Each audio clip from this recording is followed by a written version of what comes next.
할아버지는 대체 왜 위험을 무릅쓰고 12층 외벽을 타고 옆집 창문을 두드려야만 했을까요? 중국은 코로나19 확산에 따라 제로 코로나 정책을 펼치며 강력한 봉쇄 조치를 시행하고 있습니다. 말 그대로 자택 격리를 의무화하여 밖으로 출입을 하지 못하도록 하는 조치인데요. 2020년 코로나가 창궐하기 시작한 후부터 시작된 도시 봉쇄는 아직도 계속되고 있습니다. 중국의 기술 허브라 불리는 션전 도심이 봉쇄되고 인구가 무려 2100만 명이 넘는 대도시 청두 역시 봉쇄하고 있습니다. 상하이의 한 아파트에서 촬영된 영상이 화제인데요. 연세가 있으신 여자분이 방역 요원에게 울부짖으며 진찰을 밖에 내보내달라는 영상입니다.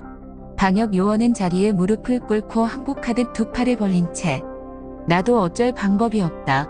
이미 상구에 보고했다고 답합니다. 항의하는 여자분이 당신은 양심이 없다며 여러 차례 원망 섞인 말을 해보지만 방역 요원은 우리나라 119에 해당하는 중국 응급의료 전화번호 120에 전화해주겠다는 말만 되풀이합니다. 무릎을 꿇고 있는 방역 요원이 안쓰러웠는지 주민들이 일어나라 당신의 입장을 이해한다는 말을 하는데요. 정부의 정책을 따라 주민들을 봉쇄해야만 하는 방역 요원.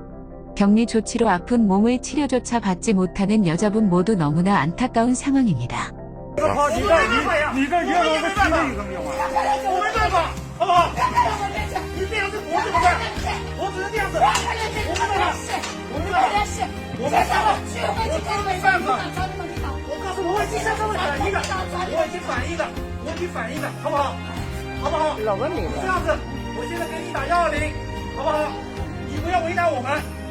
哎，这没有违例啊！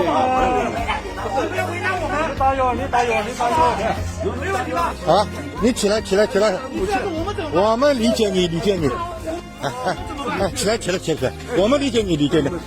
这你们也没办法，也没好。对。 중국 허난성의 한 아파트에서 할아버지가 창문을 두드립니다. 코로나 봉쇄로 집에 갇혀 있던 한 노인이 봉쇄가 대체 언제 풀릴지 알아보기 위해 이웃집에 물어보러 12층 높이에서 외벽을 타고 옆집 창문을 두드린 사연이라고 합니다. 再停5天都叫走了。还得5天。哎，这5天这过月份。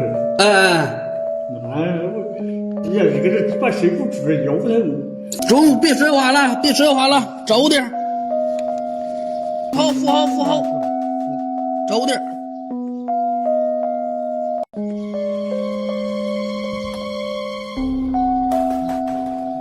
呀，12楼啊，12楼。 인터넷 사용이 자유롭지 못한 할아버지가 정보를 얻을 방법이 없어서 위험을 무릅쓰고 옆집에 물어보기 위해 외벽을 타고 창문을 두드리게 된 것이죠. 지난 4월에도 중국 제2의 수도라고 할 수 있는 대도시 상하이를 전면 봉쇄하면서 봉쇄를 뚫고 달아나려던 외국인이 붙잡혀 울부짖는 영상이 화제였는데요. 그는 죽고 싶다. 제발 나가게 해달라. 내 나라로 돌아가게 해달라고 울부짖었습니다. 하지만 방역 요원들은 중국에 왔으면 중국의 법률과 규정을 따라야 한다고 말하며 이 남자를 제압했습니다.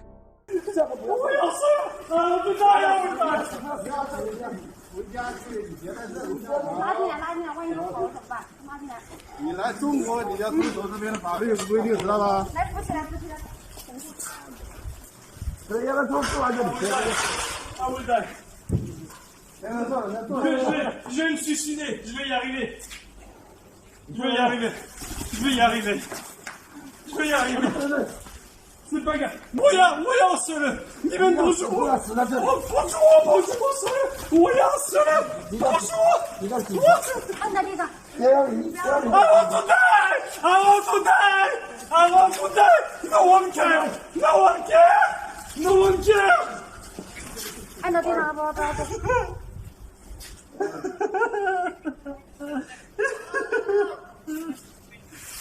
C'est pas grave, regarde. Je vais me suicider.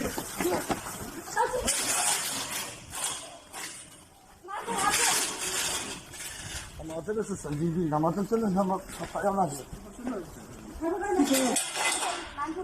我要死了！你要死不能死在这里啊！ No, I want to die. I want to die. 我要死了！ I want to die. It's okay. It's okay.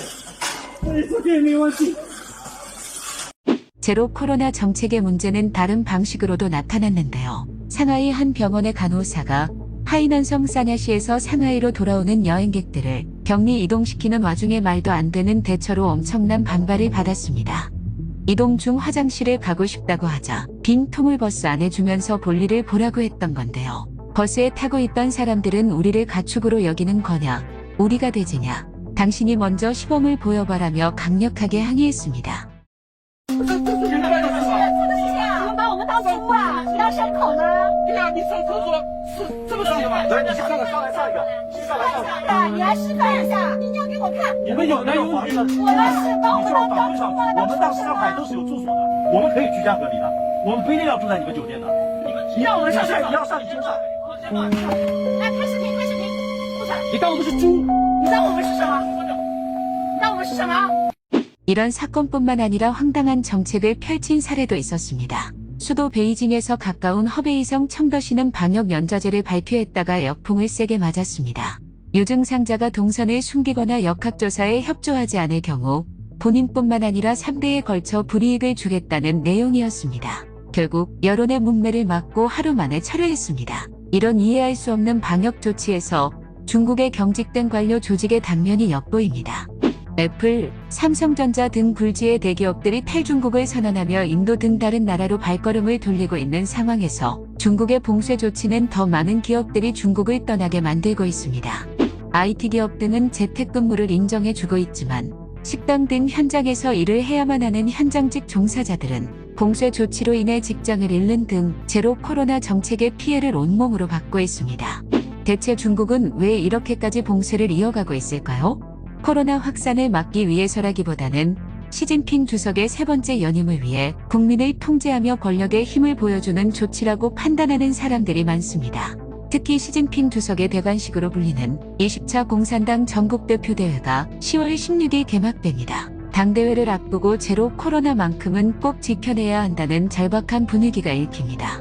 봉쇄 조치로 국민들이 어려움을 겪고 있는 중국뿐만 아니라 전 세계적으로 코로나 상황이 하루빨리 종식되어 모두가 평온한 일상으로 돌아오기를 바랍니다.